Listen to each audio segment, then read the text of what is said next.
চীনাবাদামের এই রেসিপিটা এতই মজাদার যে বৃষ্টির দিনে করে রাখলে যখন ইচ্ছা একটু বের করে খাওয়া যায়। ছোট বড় সবাই কিন্তু এই রেসিপিটা খুবই পছন্দ করে। আমি এখানে চিনি দিয়ে বানিয়েছি, কেউ চাইলে কুসুরের গুড় কিংবা যেটাকে বলে আখের গুড় সেটা দিয়ে বানালে আরও বেশি মজা হয়। তো আমার বাসায় আখের গুড় ছিল না, সেজন্য আমি চিনি দিয়েই করেছি। আর এতই মজাদার হয় যে এটা যদি অনেকগুলো করে রাখি নিমেষেই শেষ হয়ে যায়। মুসমুসে মজাদার মিষ্টি স্বাদের এই রেসিপিটা চলুন কিভাবে করলাম আজকে আপনাদের সঙ্গে ভিডিওটা শেয়ার করি। প্রথমে আমি কাঁচা চীনাবাদাম এভাবে বাজার থেকে কিনে নিয়ে এসে শুকনো তাওয়ায় একটু ভেজে নেব।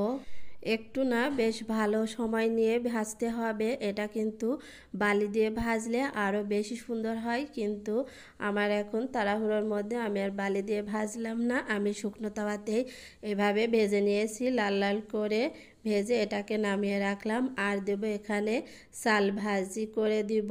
আমরা যেই ভাতের চালটা খাই সেই চালটাই আমি ভেজে নিব, নিয়ে এর সঙ্গে মিশিয়ে দেব। চালটাও বেশ ভালো করে লাল লাল করে ভাজতে হবে, তাহলে খেতে কিন্তু অনেক সুস্বাদু হবে।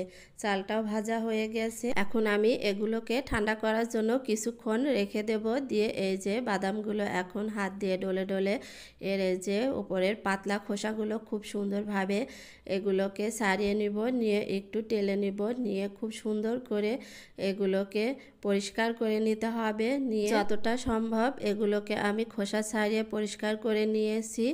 যাই হোক, কিছুটা আছে, এগুলোতে সমস্যা হবে না, দেখতে একটু কালো কালো লাগবে, যা এই আর কি।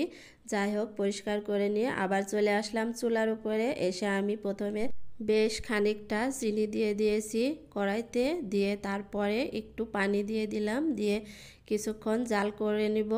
জাল দিকে হচ্ছে, এখন আমি ভাজা বাদাম আর ভাজা চালটা একসঙ্গে মিশিয়ে নিলাম। নিয়ে দেখুন কিছুক্ষণ জাল করার পরে চিনিটা যখন আঠালো ভাব চলে আসবে তখন কিন্তু চুলাটা বন্ধ করে দিতে হবে। দিয়ে আমি ওই যে ভেজে রাখা বাদাম আর চালগুলো দিয়ে এখন শুধু নাড়াচাড়ার পালা।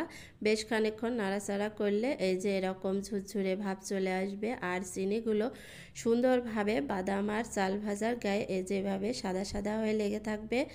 এই যে নাড়াচাড়াও শেষ, এখন আমি এটাকে নামিয়ে নিয়েছি।